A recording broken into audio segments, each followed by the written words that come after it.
I'll craft a vivid and compelling story from the adopted daughter's perspective. Stay tuned. When my receptionist called to confirm my next appointment, I nearly choked on my coffee.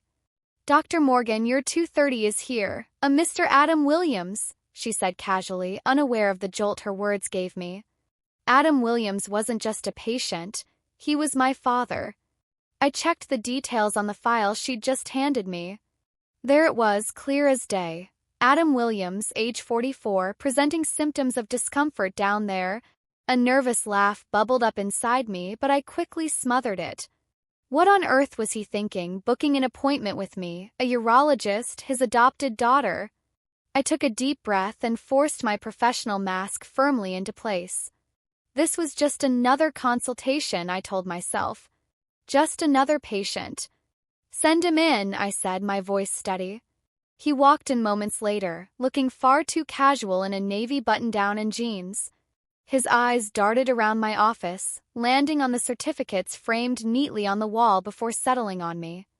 There was an awkward pause as he scratched the back of his neck. "Hey, kiddo," he said, his voice warm but hesitant. "Long time no see." I raised an eyebrow. "Dad, what are you doing here?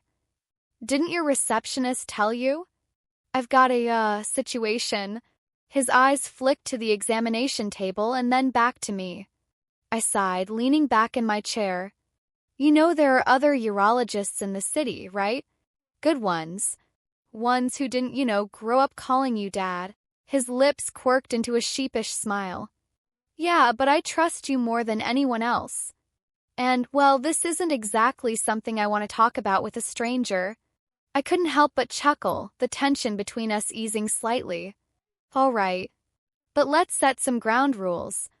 You're not Dad in here. You're Mr. Williams and I'm Dr. Morgan. Understood?" "Understood," he said, though the grin tugging at his lips told me he wasn't taking this half as seriously as I was. The appointment went smoothly, all things considered. He described his symptoms, minor discomfort he'd been ignoring for weeks, and I maintained my professional composure even when he squirmed under the glare of my medical questions. I scheduled a few tests and handed him a prescription, making sure to avoid his gaze as I explained the follow-up plan. "Thanks, Doc," he said as he stood, the teasing lilt in his voice unmistakable. I rolled my eyes, feeling the corners of my mouth twitch despite myself. "Don't make this a habit." But as he turned to leave, something flickered in his expression, a vulnerability I hadn't seen before. Stopped me cold. "Hey," I called after him. "Everything okay?" He paused in the doorway, his back still to me. For a moment, I thought he might brush me off with a quick, "Yeah, sure." But when he turned, his eyes were clouded with something heavy. "Can I be honest, Zoe?" he asked, his voice softer now.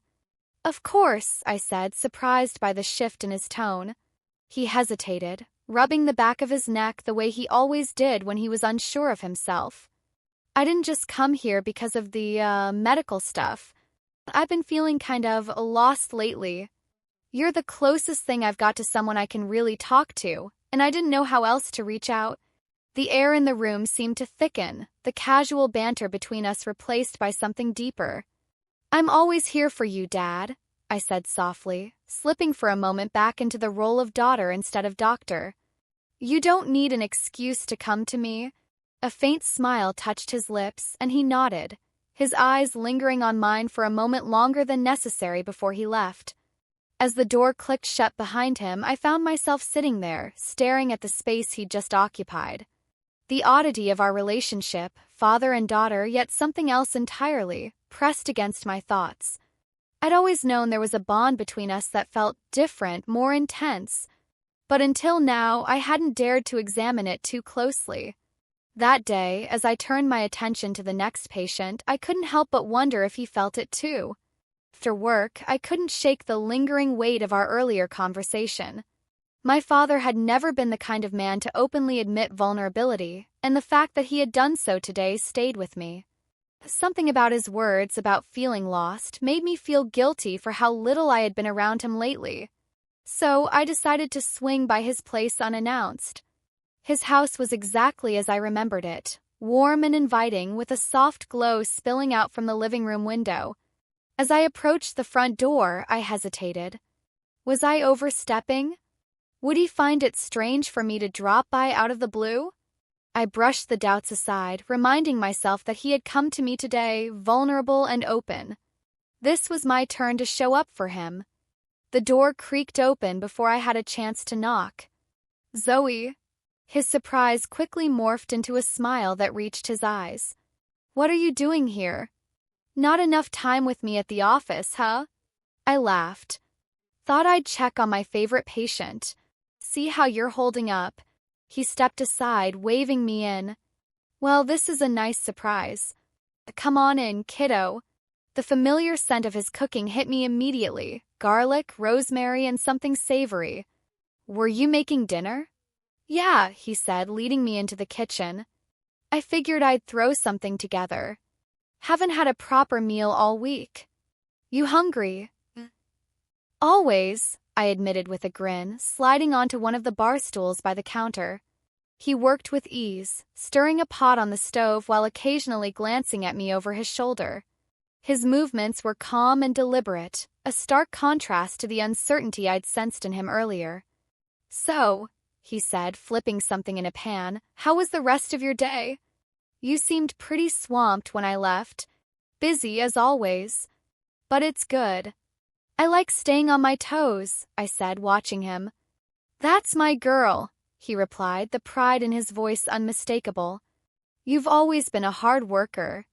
Your mom and I used to marvel at how much drive you had, even as a kid. I smiled, the mention of mom bittersweet. She'd been gone for years now, but moments like these brought her presence back, even if only fleetingly. As we ate, the conversation flowed easily. He asked about my life, work, friends, whether I was seeing anyone. His questions were laced with genuine curiosity, and the way he listened, hanging on my every word, reminded me of how much I'd missed these moments with him. You know, he said, spearing a piece of chicken with his fork, I'm really proud of you, Zoe.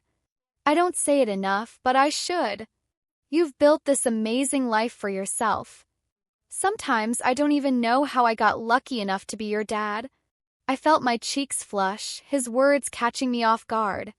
Thanks, Dad. That means a lot.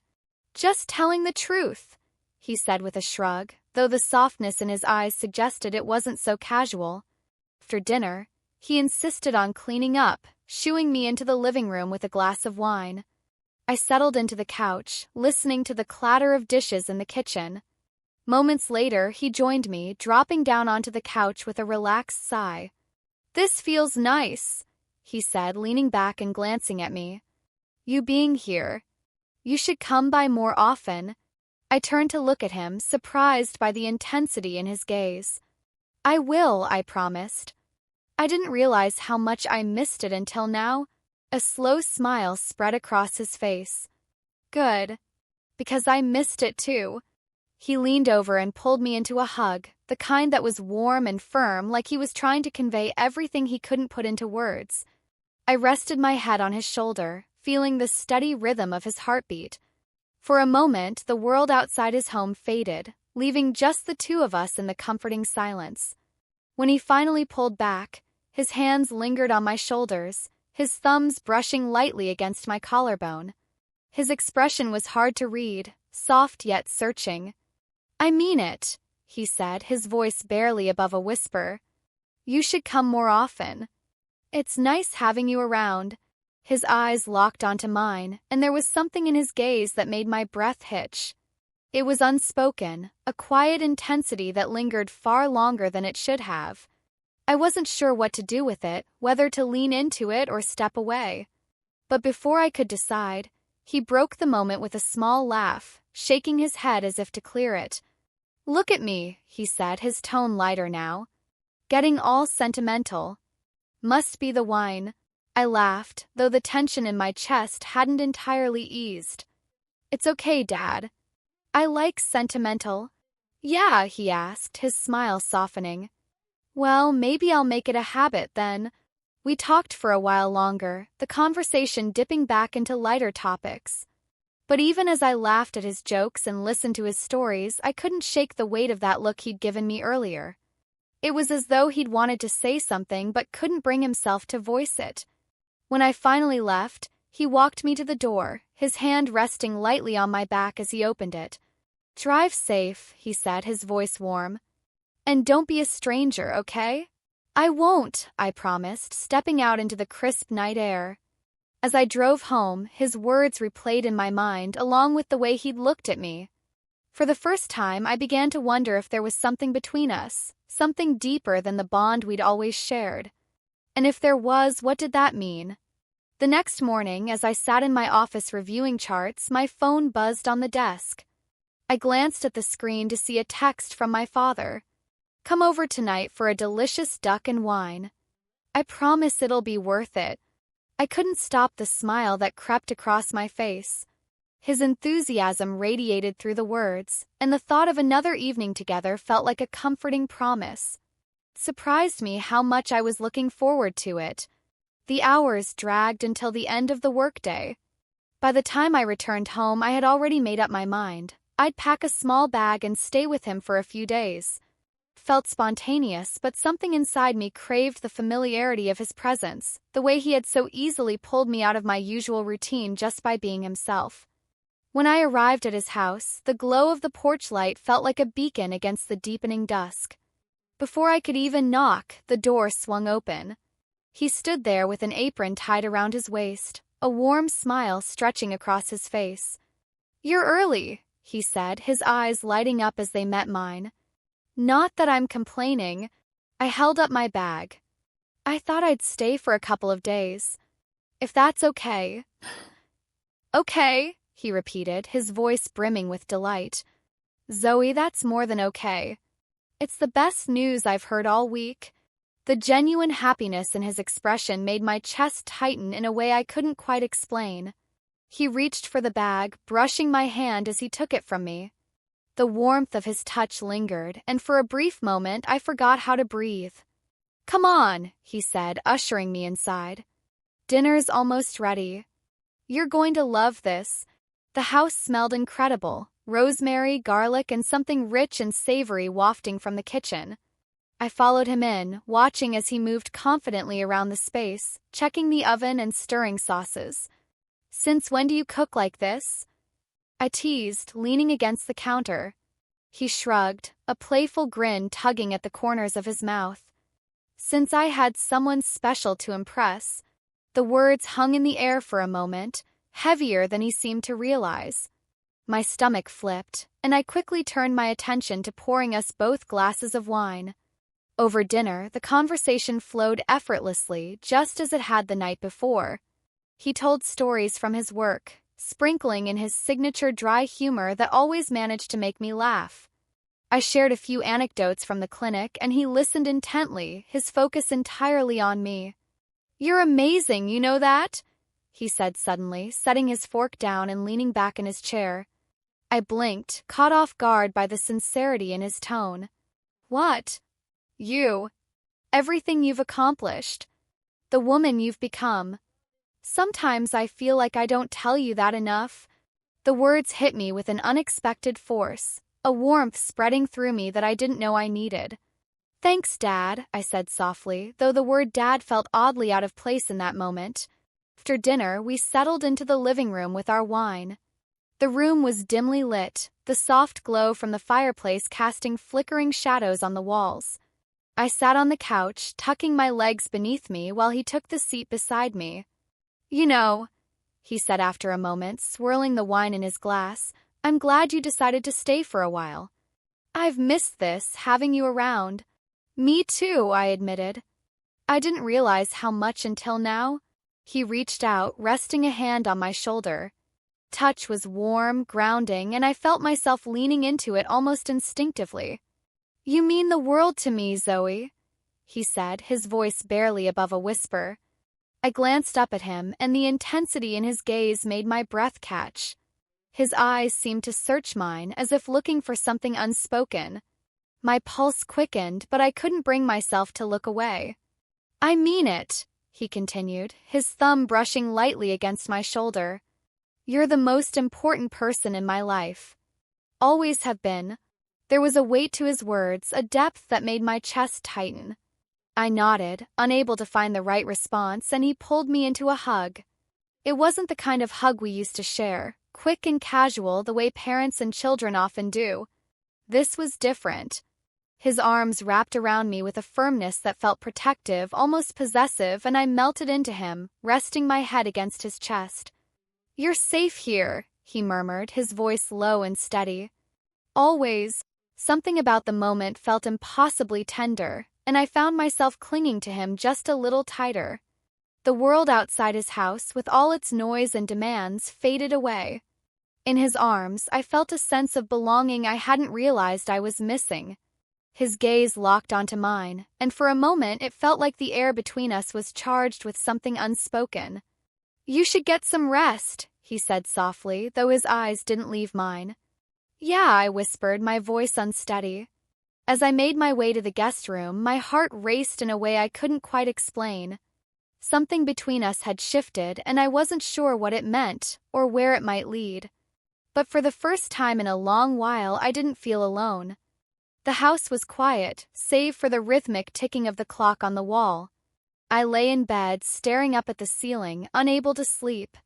The events of the evening played over and over in my mind. The way he'd looked at me, the warmth in his touch, the depth of his words. I told myself it was just the wine, just the intimacy of the moment. But a part of me knew it was more than that. Something between us had shifted, and I wasn't sure if I wanted to pull it back or let it unfold. I was startled from my thoughts by a soft knock at the door. "Zoe." His voice was low, almost hesitant. "You awake?" My heart skipped a beat. "Yeah," I replied, my voice barely above a whisper. The door creaked open, and he stepped inside. He was still dressed, though his shirt was slightly rumpled, the sleeves rolled up to his elbows. He hesitated in the doorway for a moment, as if unsure whether to stay or go. "Can I sit?" he asked. I nodded, sliding over to make room on the edge of the bed. He crossed the room slowly, the soft glow from the hallway casting shadows across his face. When he sat down, the mattress dipped slightly beneath his weight. For a moment, neither of us spoke. The silence stretched between us, heavy with unspoken thoughts. "I couldn't sleep," he admitted, his voice quiet. "Me neither," I said, though I wasn't sure why. He glanced at me, his eyes filled with something I couldn't quite place, tenderness, maybe, or something deeper. "Zoe," he began, running a hand through his hair, "I've been thinking about us. About this." I swallowed hard, my pulse quickening. "What do you mean?" He turned to face me fully, his expression earnest. "You're not just my daughter, Zoe. I mean, yes, of course you are. But you're also this incredible woman. Someone I admire, respect, and..." He trailed off, his gaze dropping to his hands. I don't know how to explain it without sounding wrong. I felt a lump form in my throat, his words echoing the confusion swirling in my own heart. "I know," he interrupted gently, his voice steady but soft. "I know how it sounds. And I know what people would say. But what I feel when I'm around you," he shook his head as if trying to clear his thoughts. "It's different. It's more." I didn't know what to say, my mind racing as I tried to make sense of what he was telling me, what I was feeling in response. The warmth in his eyes, the gentleness of his touch earlier that evening, the way his words had lingered in my chest. It all came rushing back, leaving me breathless. "I don't want to make you uncomfortable," he continued, his voice breaking slightly. "But I couldn't keep this to myself anymore. You mean so much to me, Zoe. The more than I ever thought possible." The room felt impossibly small, the air between us thick with emotion. I looked at him, seeing the vulnerability etched into his features, and something inside me shifted. "Dad," I said finally, my voice trembling, "I don't know what to say." "You don't have to say anything," he replied quickly. "I just needed you to know. That's all." But the way he looked at me, the way his hand brushed against mine as he spoke, told me there was more he wanted to say, more he wanted to feel. "I've missed this," I admitted, my words spilling out before I could stop them. Being close to you. Feeling connected. His eyes softened and he reached for my hand, his touch gentle but firm. You're the most important person in my life, Zoe. That's never going to change. I nodded, the weight of his words settling over me. Slowly, he leaned forward, pulling me into an embrace. His arms wrapped around me with a tenderness that felt both familiar and foreign, and I rested my head against his shoulder, letting the steady rhythm of his heartbeat calm my racing thoughts. We stayed like that for what felt like hours, the silence between us filled with unspoken emotions. When he finally pulled back, his hands lingered on my shoulders, his thumbs brushing lightly against my skin. "Get some rest," he said softly, his voice barely above a whisper. "We can talk more in the morning." I nodded, watching as he stood and made his way to the door. But just as he reached the threshold, he turned back, his eyes meeting mine one last time. "Good night, Zoe," he said, his voice warm. "Good night, Dad," I replied, though the word felt heavier now than it ever had before.